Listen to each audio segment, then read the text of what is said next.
नमस्कार, मैं हूं विपिन चौबे। शाम के 5 बज चुके हैं। आज भारत की बड़ी खबरें और वायरल तस्वीरें सच की कसौटी पर परखी जाएंगी।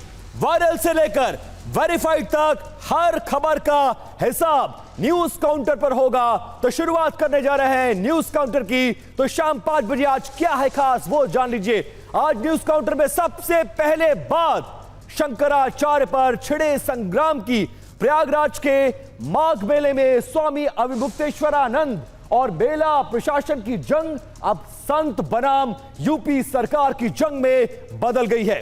मेला प्राधिकरण के नोटिस के जवाब में अब स्वामी अविमुक्तेश्वरानंद ने भी प्रशासन को एक नोटिस भेजकर 24 घंटे में उस नोटिस को वापस लेने की चेतावनी दी है, जिसमें अविमुक्तेश्वरानंद के शंकराचार्य होने पर ही सवाल उठाया गया था। इस संग्राम में स्वामी अविमुक्तेश्वरानंद को अब स्वामी सदानंद सरस्वती और हरिद्वार के संतों का भी साथ मिल गया है। यानी स्नान पर शुरू हुई यह लड़ाई अब प्रशासन और सरकार के खिलाफ संतों की लामबंदी में बदल गई है। अगर ये नोटिस वापस नहीं हुआ तो जो भ्रम इस नोटिस के माध्यम से उन्होंने फैलाना चाहा है वो भ्रम फैलेगा कि नहीं, और क्या जनता में भ्रम फैलना चाहिए? भारत का संविधान कहता है कि अफवाह फैलावे भ्रम फैलावे वो देशद्रोही होता है। ये देश के प्रति द्रोह है कि आप भ्रम नहीं फैला सकते, आपको साफ बात बतानी पड़ेगी। अच्छी है बुरी है वो अलग बात है, लेकिन साफ होनी चाहिए, स्पष्ट होनी चाहिए। तो ऐसी परिस्थिति में इस नोटिस को तत्काल वापस लिया जाना जरूरी है, नहीं तो भ्रम फैल रहा है और उस भ्रम से सनातन धर्म की और विशेष रूप से हमारी प्रतिष्ठा की, हमारे मठ के रेवेन्यू की सबकी क्षति हो रही है। हमने उसमें लिखा है आचार्य जी को रोका गया, शंकराचार्य जी को रोका गया और पटुक ब्राह्मणों को, छोटे छोटे विद्यार्थी थे, साधु भी थे उसमें, उनको रोका गया, उनको घसीट करके उनको दंड दिया गया। तो ये प्रशासन का अहंकार, ये सत्ता हमेशा नहीं रहती है, कभी अपनी सत्ता का दुरुपयोग नहीं करना चाहिए। गंगा स्नान से रोकने वालों को गो हत्या का पाप लगता है। अब आपको ग्राफिक्स के जरिए बताने के लिए सरकार के नोटिस पर आखिरकार क्या कुछ है खास और शंकराचार्य ने कैसे उल्टा प्रशासन को ही नोटिस के बदले नोटिस थमा दिया। देखिए, प्रशासन ने पूछा है कि शंकराचार्य की पदवी का आपके पास सबूत क्या है, तो शंकराचार्य ने जवाब दिया 3 शंकराचार्यों का उनके पास समर्थन है। इसके बाद सरकार यह सवाल कर रही है कि आखिरकार किस आधार पर आपके नाम में शंकराचार्य आपने जोड़ा। तो शंकराचार्य ने इसका जवाब दिया और कहा कि सरकार को इस बात को पूछने का अधिकार नहीं है। इसके अलावा सरकार दोबारा सवाल करती है, यानी तीसरा सवाल करती है कि 24 घंटे में जो हमने नोटिस दिया है, आप उस नोटिस का हमें जवाब दीजिए। शंकराचार्य ने कहा कि नोटिस मनमाना है और सरकारी दुर्भावना से प्रेरित है। सरकार 5वां सवाल इनसे करती है कि सुप्रीम कोर्ट के आदेश की अवहेलना आप क्यों कर रहे हैं। तब शंकराचार्य सरकार को जवाब देते हुए कहते हैं कि सुप्रीम कोर्ट के आदेश में पद लिखने पर कोई रोक नहीं है, इसलिए आप भ्रम की स्थिति मत पैदा करिए। और ये वो तमाम सवाल हैं जो सरकार से पूछे गए थे, सरकार के द्वारा और शंकराचार्य के द्वारा जवाब दिया गया। अब देखिए, इसमें 5वां सवाल क्या पूछा गया है कि अगर आप 24 घंटे में जवाब नहीं देंगे तो आपके खिलाफ क्यों ना विधिक कार्रवाई की जाए। तो शंकराचार्य भी ये कहते हैं कि 24 घंटे में आप अपना नोटिस वापस लीजिए, नहीं तो हम आपके खिलाफ कानूनी एक्शन लेंगे। शारदा पीठ के शंकराचार्य सदानंद सरस्वती समेत कई साधु संत स्वामी अविमुक्तेश्वरानंद के समर्थन में तो आ गए, लेकिन अब विरोध की आवाज भी शंकराचार्य के खिलाफ उठने लगी है। अखिल भारतीय संत समिति के महामंत्री स्वामी जितेंद्रानंद सरस्वती ने क्या कुछ कहा है, यह आपके लिए सुनना बहुत ज्यादा जरूरी है। वो अपने नाम किया कि जगतगुरु धर्माचार्य लिख लेते तो शायद बेहतर नाम होता। विवाद पैदा करना उनकी फितरत है। यहाँ के लोकल के जो भी पत्रकार हैं उन्हें पता है कि स्नान का जो क्षेत्र है, संगम क्षेत्र, 1 किलोमीटर पहले ही सारे वाहन रोक दिए जाते हैं। तो क्या हम 50 फीट भी पैदल चलने को तैयार नहीं है? स्वाभाविक रूप से मेले को डिस्टर्ब करने की ये तैयारी। और अब शिविर शिविर संतों के पास घूम करके जैसे छात्र संघ का चुनाव आज भी लड़ रहे हो, ऐसे समर्थन मांगना ऐसे विषयों के लिए। तो संत बनाम सरकार की इस लड़ाई और इस खबर के बाद अब न्यूज काउंटर में वक्त हो चला है हिसाब उस खबर का लेने का जहां पर भ्रष्टाचार हो रहा है, और भ्रष्टाचार के सिस्टम का करेंगे जिस पर सैकड़ों होनहारों का बकाया है। यह कहानी है उस भ्रष्ट व्यवस्था की जिसमें 200 नंबर वाला फेल हो जाता है और महज 2 नंबर पाने वाले को मार्कशीट में सरकारी इंतजाम के चलते 206 नंबर मिल जाते हैं। और नंबर ही नहीं, वो 200 नंबर पाने वालों को पीछे करके नौकरी भी हासिल कर लेता है। भ्रष्टाचार की कहानी देश में राजस्थान के सरकारी नौकरी में भर्ती घोटाले की है। यहां मार्कशीट में नंबरों की हेरा फेरी कैसे हुई, पहले उसे देखिए और उसके बाद पूरी कहानी आपको समझाते हैं। तो बिग बॉल के जरिए बहुत सारी डिटेल्स और इस पूरी कहानी को डीकोड करने जा रहे हैं और बिग बॉल पे क्या कुछ है खास वो आपको बताने जा रहे हैं। सबसे पहले इसको देखिए, ये जो गिरफ्तारियां हो रही हैं, ये उन चेहरों को देखिए जो अब शर्मसार महसूस कर रहे हैं, लेकिन जो डिटेल है वो जानना बहुत ज्यादा जरूरी है। योग्यता फेल और सिस्टम का खेल कैसे योग्य लोगों को फेल कर देता है और महज 6 नंबर पाने वाले पास हो जाते हैं, 200 नंबर पाने वाला फेल हो जाता है। अभ्यर्थी नंबर 1 जिसके नंबर 35 थे, अब आप समझिए पहले स्कैनिंग में अभ्यर्थी 1 को 35 नंबर मिलते हैं और बाद में उसका नंबर बढ़ाकर कितना कर दिया जाता है 191। अभ्यर्थी नंबर 2 उसको नंबर मिलते हैं कुल 2 और बाद में जो स्कैनिंग में हेराफेरी करके उसके नंबर कर दिए जाते हैं 206। अभ्यर्थी नंबर 3 56 नंबर इसको यहां पर मिलता है, लेकिन बाद में जब फाइनल मार्कशीट आती है तो उसके नंबर हो जाते हैं 208। अभ्यर्थी नंबर 4 जिसको -6 मिलता है, 1 2 3 4 5 नहीं, -6 मिलता है और उसके नंबर फाइनल मार्कशीट में 259। और अभ्यर्थी नंबर 5 यानी उसके नंबर रहते हैं 9, सिर्फ 9 और फाइनल मार्कशीट में उसको नंबर मिलते हैं 259। तो ये खेल होता है और इस तरह से खेल करने की कोशिश की जाती है। अब योग्यता को सिस्टम के जरिए कैसे हराया जाता है वो हम आपको दिखाने जाते हैं और कैसे बेईमानों को जगह दी गई ये भी जानना बहुत ज्यादा महत्वपूर्ण है। अब हम आपको आगे बताएंगे कि सबसे पहले योग्य छात्रों का भविष्य बिगाड़ने वाले किरदारों को जान लीजिए, जिसमें पहला नाम है राजस्थान कर्मचारी चयन बोर्ड के सिस्टम एनालिस्ट संजय माथुर का। इसके बाद दूसरा नाम देखिए, दूसरा नाम किसका है, राजस्थान कर्मचारी चयन बोर्ड के प्रोग्रामर प्रवीण गंगवाल का। फिर नाम आता है तीसरा, इस पूरी कहानी का तीसरा किरदार कौन है, शादाब खान। चौथा किरदार है विनोद कुमार, जबकि पांचवा किरदार इस पूरी कहानी में पूनम माथुर नाम की एक महिला शामिल है जो इस पूरे खेल में शामिल रहती है। अब आप देखिए इस पूरे सिस्टम को समझिए, इस पूरे खेल को समझिए और कैसे छात्रों के भविष्य से खिलवाड़ किया गया है। नकल माफिया का खेल और योग्यता जहां पर हो जाती है पूरी तरह से फेल। अब देखिए पहले स्कैनिंग में किसको कितना नंबर मिलता है और बाद में नंबर कैसे बढ़ा दिया जाता है, राजस्थान सरकार में यह पूरा खेल कैसे चल रहा था। सबसे पहले देखिए, पहले स्कैनिंग में मिलते हैं सिर्फ 63 नंबर और बाद में नंबर को बढ़ाकर कर दिया जाता है 182। इस तरह का खेल। अब पुलिस की गिरफ्त में जो पूनम माथुर परीक्षा में फेल हो गई थी उसे कैसे नौकरी मिलती है उसको जानना जरूरी है, जिसका डाटा हम आपको दिखा रहे थे। अब आप देखिए कि इस पूरे कहानी में बेईमानों की भीड़ में ईमानदार कैसे पिछड़ जाता है। गरीब परिवारों के बच्चे जो पूरे साल मेहनत करते हैं वो कैसे नंबर पाकर फेल हो जाता है और अमीर और रसूखदारों के बच्चे सिर्फ पैसे के दम पर कैसे इन नौकरियों को हासिल करते हैं वो भी जानना बहुत ज्यादा जरूरी है। अब देखिए 3 भर्ती परीक्षाओं में धांधली की गई। सुपरवाइजर की परीक्षा और वो डिटेल्स हमारे सामने देखिए।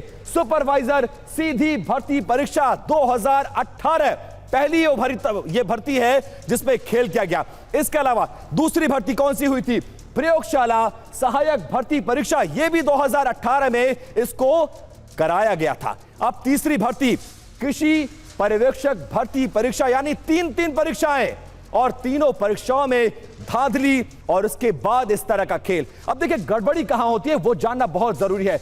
आउटसोर्स फर्म जो राघव लिमिटेड नई दिल्ली के नाम पर दर्ज है, वहां से ये पूरी गड़बड़ी होती है। काम किसको मिला और काम क्या मिला वो जानना जरूरी है। इस कंपनी को काम मिला, काम क्या था? OMR शीट को स्कैन करना इसका काम था, और इसके अलावा रिजल्ट के लिए डेटा प्रोसेसिंग की जिम्मेदारी इसी कंपनी के पास थी जो नई दिल्ली में रजिस्टर्ड है। अब क्या किया गया वो जानना बहुत आवश्यक है। क्या किया गया वो समझिए। पैसे लेकर असली डाटा के साथ छेड़छाड़, जिसका जिक्र हम थोड़ी देर पहले कर रहे थे। 6 नंबर पाने वाला 259 और 200 पाने वाला 6 नंबर। अब क्या किया है वो भी जान लीजिए। स्कैन करने के बाद OMR शीट में बदलाव कर दिया गया। पूरी OMR शीट ही पैसे के दम पर बदल डाली गई, और इसका इंपैक्ट क्या हुआ वो भी जानिए आप। देखिए, फेल उम्मीदवारों को, जो उम्मीदवार फेल हो गया था उसको पास कर दिया गया, और हेरा फेरी से योग्य छात्र फेल हो गया, और अयोग्य छात्रों का इन पूरी परीक्षाओं में चयन हुआ। अब जब यह पूरा मामला सामने आया है तो एक्शन क्या हुआ है वो जानना बहुत जरूरी है। इन तस्वीरों में देखिए, ये वो तमाम चेहरे आपको दिख रहे हैं, 1 2 3 4 5, जिसमें एक महिला भी शामिल है। ये 5 चेहरे उस पूरी भर्ती परीक्षा में गड़बड़ी के लिए जिम्मेदार हैं। और अब एक्शन क्या होता है देखिए। अगर यूपी पुलिस इस पूरे मामले में सतर्क ना होती तो सिस्टम में घुसे ये गद्दार पकड़े ही ना जाते। राजस्थान SOG के ADG विशाल बंसल ने इस पूरे मामले पर क्या कुछ कहा है वो भी सुनिए। ये लोग राजस्थान में जब भर्ती की कार्रवाई हुई और यह स्कैनिंग का प्रोसेस हुआ, उसमें इनके पास में पैसा कलेक्ट हुआ। इस पैसे को लेके ये जब अपने ये फर्म रजिस्टर्ड दिल्ली में है, लेकिन इसका सारा वर्किंग पूरा का पूरा यूपी में है। ये जब वापस यूपी में जा रहे थे, लखनऊ जा रहे थे, वहाँ पे इनको STF यूपी द्वारा इनको पकड़ा गया। तो इनके कब्जे से करीब 60 लाख रुपए और कुछ नाम मिले जो कि इस भर्ती के अंदर शामिल थे। तो अब राजस्थान में छात्रों के साथ हुए अन्याय की इस खबर के बाद अब सीधा आपको लिए चलते हैं कहां पर? हिमाचल प्रदेश, जहां पर दलीप सिंह राणा उर्फ द ग्रेट खली इस वक्त बहुत ज्यादा गुस्से में है। गुस्सा किससे है? सरकार से है, सिस्टम से है, और उनका गुस्सा राजस्व विभाग के अधिकारियों पर है। खली सीधे अधिकारियों पर जमीन घोटाले जैसे गंभीर आरोप लगा रहे हैं। देखिए, WWE की रिंग में अपने विरोधियों को चारों खाने चित करने वाले द ग्रेट खली आज बहुत ज्यादा गुस्से में है। आज वो राजस्व विभाग के खिलाफ मीडिया में आने को मजबूर हो गए और राजस्व विभाग पर भ्रष्टाचार और अपनी पुश्तैनी जमीन से उन्हें, उनके परिवार को बेदखल करने के गंभीर आरोप लगा रहे हैं। खली के मुताबिक राजस्व विभाग के अधिकारी प्रॉपर्टी डीलरों के साथ मिलकर, अधिकारी मिलकर देखिए, जमीन पर 2-2 बार उनकी पुश्तैनी जमीन जो उनके बाप दादाओं ने खरीदी है उस पर जबरन कब्जा करने की कोशिश कर चुके हैं। और इसीलिए द ग्रेट खली बहुत ज्यादा गुस्से में है। मुख्यमंत्री से मिलने की मांग कर रहे हैं और कह रहे हैं एक्शन होना चाहिए। आप मेरी जैसी पर्सनैलिटी के साथ ऐसा कैसे कर सकते हैं? मैंने दुनिया में भारत का मान ऊंचा किया है। ग्रेट खली ने राजस्व विभाग के अधिकारियों पर क्या कुछ आरोप लगाए हैं। अब देखिए, पावंटा साहब में जो जमीन का विवाद है उसको जानना बहुत ज्यादा जरूरी है, और यह पूरा विवाद दरअसल है क्या उसको भी जानिए और समझिए क्या है यह पूरा विवाद। दलीप सिंह राणा उर्फ द ग्रेट खली के मुताबिक उनकी जमीन हिमाचल प्रदेश के सूरजपुर गांव में है। यह पूरा विवाद कुल 16 बीघा जमीन को लेकर है, जिसको लेकर वो आरोप लगा रहे हैं। अब आरोप क्या है? खली ने आरोप लगाया कि उनके पिता ज्वालाराम ने 2013 में यह जमीन को खरीदा था और कई बीघा जमीन को कागजों में गड्ढे में सरकारी बाबू मिलकर दर्ज कर देते हैं। इस बात को लेकर उनका विरोध और गुस्सा है। तो क्या कहना है वो भी आपको सुनाएंगे। मीडिया से बात करते हुए ग्रेट खली अब पूरे मामले को मुख्यमंत्री सुक्खू के सामने रखने की बात कर रहे हैं। क्या कहा है सुनिए। मैं देखो पहले मैसेज करवाया था, क्योंकि मेरे पास डायरेक्ट नंबर तो है नहीं उनका, तो किसी के थ्रू मैंने मैसेज करवाया था। तो अभी मेरी प्रयास रहेगी कि CM साहब को मिलूंगा और मेरे को पूरा भरोसा है सीएम साहब पर कि वो एक उनको ऑर्डर करेंगे और उनको बोलेंगे भी इसकी जांच की जाए। किसी के घर पे घुसने का सोचेगा तो फिर उसको रोकना तो पड़ेगा ही, कभी चोर आया तो फिर तो उसको रोकना पड़ेगा। तो ग्रेट खली के गंभीर आरोप और न्यूज काउंटर में वक्त हो चला है बात ग्रेटर नोएडा के उस हादसे की जो 4 दिन पहले यानी 17 जनवरी की रात सेक्टर 150 नोएडा में हुआ था, जहां पर एक मासूम सॉफ्टवेयर इंजीनियर की जान चली गई। यह मुद्दा पिछले 4 दिनों से राष्ट्रीय मीडिया पर छाया हुआ है। जवाबदेही तय करने की मांग की जा रही है, लेकिन अब तक नोएडा की डीएम मेधा रूपम साहिबा एक बार भी वक्त नहीं निकाल पाई कि इस परिवार से कम मिले, उस मौके का मुआयना कर ले जहां पर यह पूरी घटना घटी और जिम्मेदारों की पहचान करें और उन पर एक्शन ले। घटना के 4 दिन बाद मीडिया प्रेशर में मेधा रूपम अपने ऑफिस से तो निकली, लेकिन बमुश्किल जैसे तैसे न जाने कैसे उनकी चिंता जाग गई। मौके पर पहुंची हैं वो और उन्हें लगा था वहां कोई नहीं होगा, आराम से जाएंगे, मुआयना करेंगे, फोटो सेशन होगा, अखबारों में टीवी में फोटो भेज दी जाएगी और अखबार और टीवी पर ये तस्वीरें चल जाएंगी।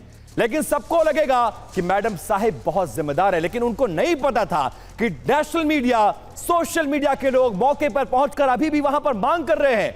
और मौके पर जब वो आज 4 दिन बाद पहुंची तो मीडिया के कैमरों ने पहले उनसे 4 दिनों का इंतजार जो कर रहे थे उनका, जैसे ही मैडम की गाड़ी वहां पर पहुंचती है मीडिया के सारे कैमरों का फोकस मेधा रूपम डीएम नोएडा की तरफ हो जाता है। सवालों की बौछार होने लगती है और डीएम मैडम जवाब देना तो दूर साहब, कार का शीशा भी उतारने तक की जहमत उठाना जरूरी नहीं समझती है। यह बर्ताव है एक बड़े आईएएस अधिकारी का जिसके कंधों पर नोएडा जैसे जिले की जिम्मेदारी है।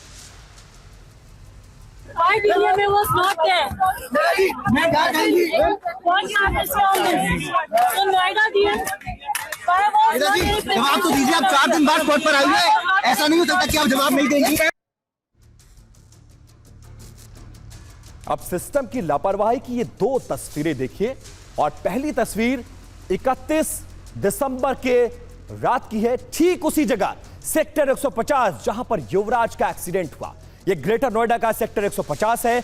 वैसा ही उस रात घना कोहरा था और उसके चलते एक ट्रक दुर्घटनाग्रस्त होता है जिससे बेसमेंट के पास बनी दीवार टूट जाती है जो नाले की दीवार है और ट्रक पानी में गिरने से बच जाता है और लटक जाता है वहां पर। फिर वही उसी तरह का हादसा, उसी तरह का कोहरा 17 जनवरी को दूसरी बार होता है। इस बार वहां नाले की दीवार टूटी हुई होती है और उसकी वजह से शिकार बन गए 27 साल का सॉफ्टवेयर इंजीनियर युवराज मेहता। 15 दिन से ज्यादा ट्रक हादसे के बीतने के बाद भी वहां कोई ब्लैक स्पॉट नहीं बनाया गया, रिफ्लेक्टर तक नहीं लगाया गया साहब, चेतावनी संकेत नहीं लगाए गए। इसमें भी एक नियम, एक मानक होता है, तो शायद अगर उस मानक का पालन किया गया होता तो युवराज आपके और हमारे बीच जिंदा होता। सारी बातें छोड़ दीजिए, कम से कम ट्रक हादसे की वजह से टूटे नाले की दीवार की तो सरकार और यह सिस्टम मरम्मत करवा देता।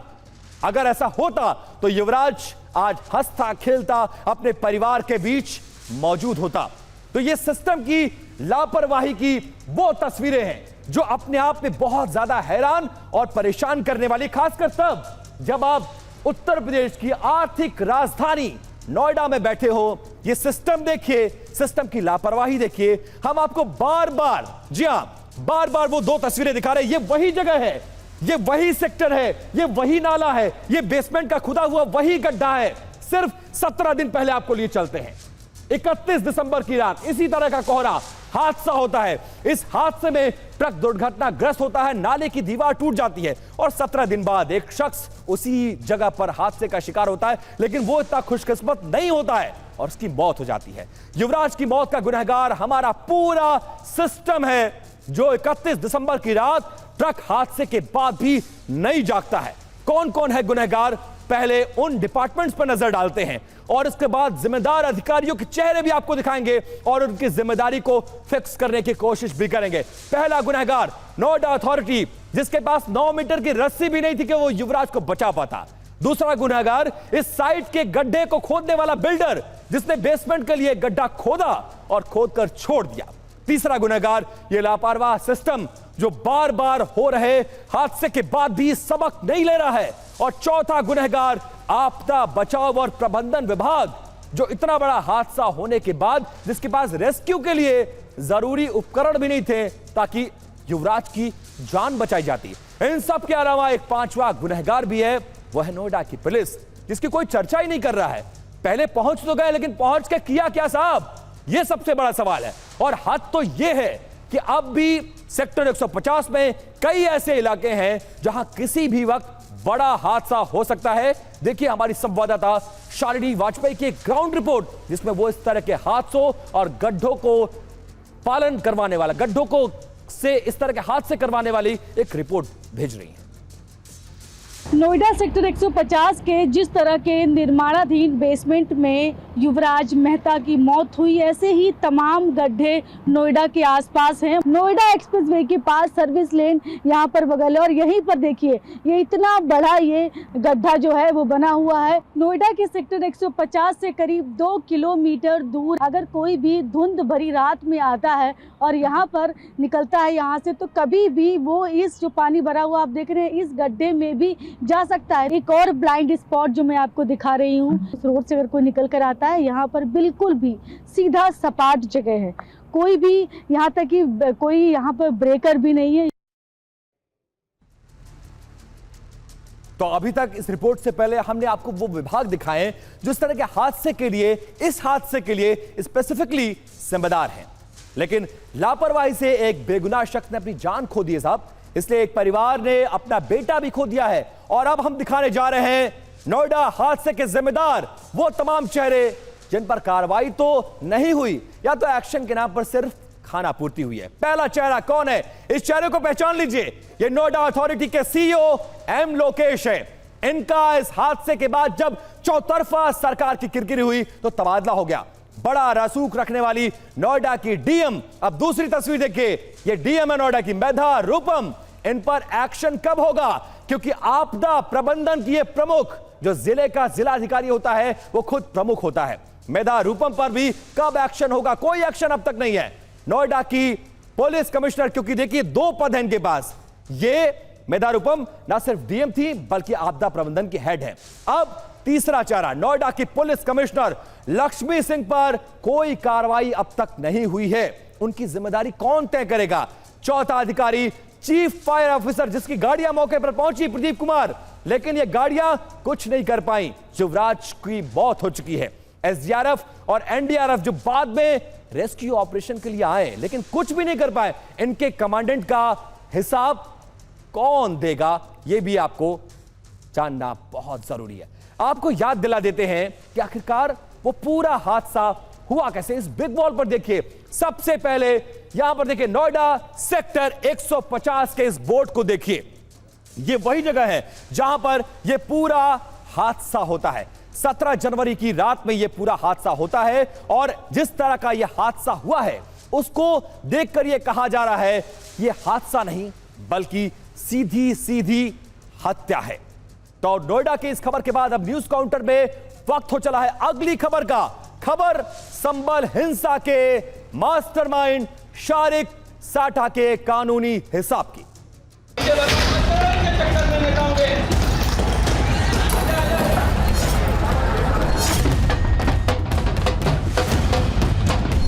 हिंसा करोगे तो भुगतोगे।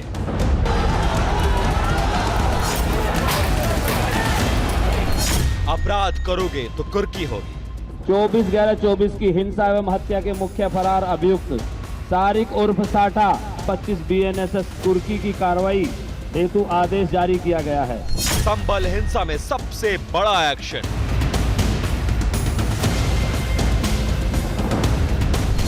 सारिक साठा की ईंट से ईंट बची।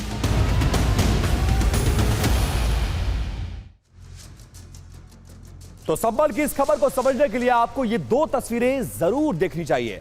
पहली तस्वीर 24 नवंबर 2024 को हुई संबल हिंसा की है। इसमें शाही जामा मस्जिद के लिए सर्वे के लिए पहुंची टीम पर पथराव किया गया। हिंसा भड़काई गई और ये पूरी प्लानिंग दुबई में बैठा अपराधी माफिया गैंगस्टर शारिक साठा कर रहा था। अब दूसरी तस्वीर देखिए। आज शारिक साठा का हिसाब करने के लिए उत्तर प्रदेश की पुलिस की टीम उसके घर पहुंची। घर के आसपास पूरे इलाके को छावनी में तब्दील कर दिया गया। उसके बाद साठा के घर पर एक्शन शुरू किया गया। डुगडुगी बजाते हुए पुलिस की टीम उसके पूरे मोहल्ले में शारिक साठा की मुनादी करती हुई नजर आई। पुलिस प्रशासन पहले इलाके में डुगडुगी बजाकर एक्शन के बारे में अनाउंसमेंट करती नजर आई। आसपास के रहने वाले लोगों को पूरे एक्शन की जानकारी दी गई।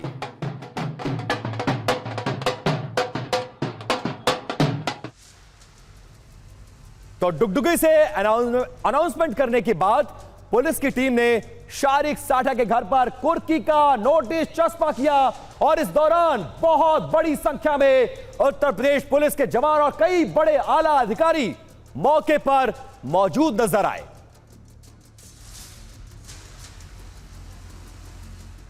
तो संभल हिंसा के मास्टरमाइंड शारिक साठा ने कैसे साजिश रची, यह भी आपको हम समझाने की कोशिश करते हैं। पहली तस्वीर जो आप देख रहे हैं, कुर्की का नोटिस चस्पा गया और देखिए संभल हिंसा का मास्टरमाइंड शारिक साठा पुलिस चार्जशीट में हिंसा के मुख्य साजिशकर्ता के तौर पर उसको बताया गया है।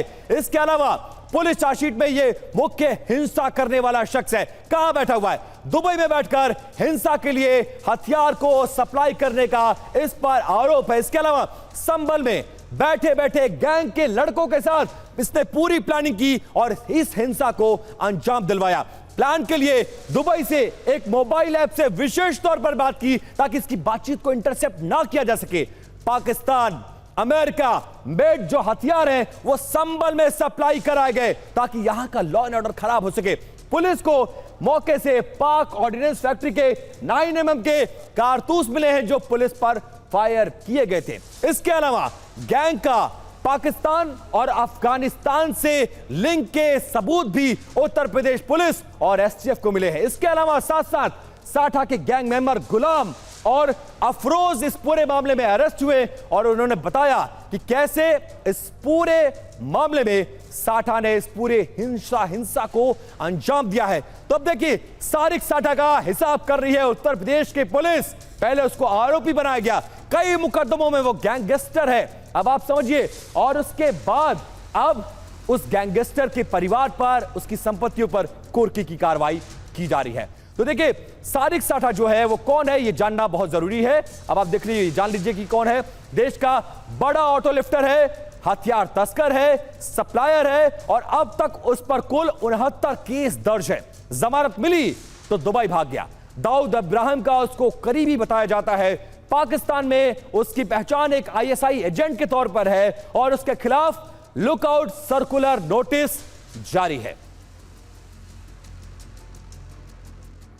तो देखिए राजनीति के मैदान में अक्सर तीखे वार पलटवार देखने को मिलते हैं, लेकिन कभी कभी कुछ ऐसे भावुक पल भी होते हैं और सामने आते हैं ऐसे भावुक पल जो सीधे दिल को छू जाते हैं। खबर रायबरेली की है, जहां पर रायबरेली के सांसद राहुल गांधी के साथ भी कुछ ऐसा ही हुआ। 3 दिनों के दौरे पर वो रायबरेली हैं और जब उन्हें उनके बाबा फिरोज गांधी की एक बेशकीमती चीज सौंपी गई तो ये मौका बेहद खास हो गया। ये खास तोहफा उनको तब मिला जब वो रायबरेली के दौरे पर एक टूर्नामेंट में शामिल होने के लिए गए थे और ये वो खास चीज थी उनके दादा का लाइसेंस, फिरोज गांधी साहब का, जो कि मिलते ही राहुल गांधी के चेहरे पर खुशी का ठिकाना नहीं रहा। आखिरकार दशकों बाद यह दावा किया जा रहा है, लगभग 60 साल बाद दादा की एक निशानी उनको मिली है, लिहाजा मंच से उन्होंने अपनी मां सोनिया गांधी को इस लाइसेंस के हाथ में आते ही फोन किया, अपना फोन उठाया, व्हाट्सएप कॉल किया और मां को सरप्राइज दिया।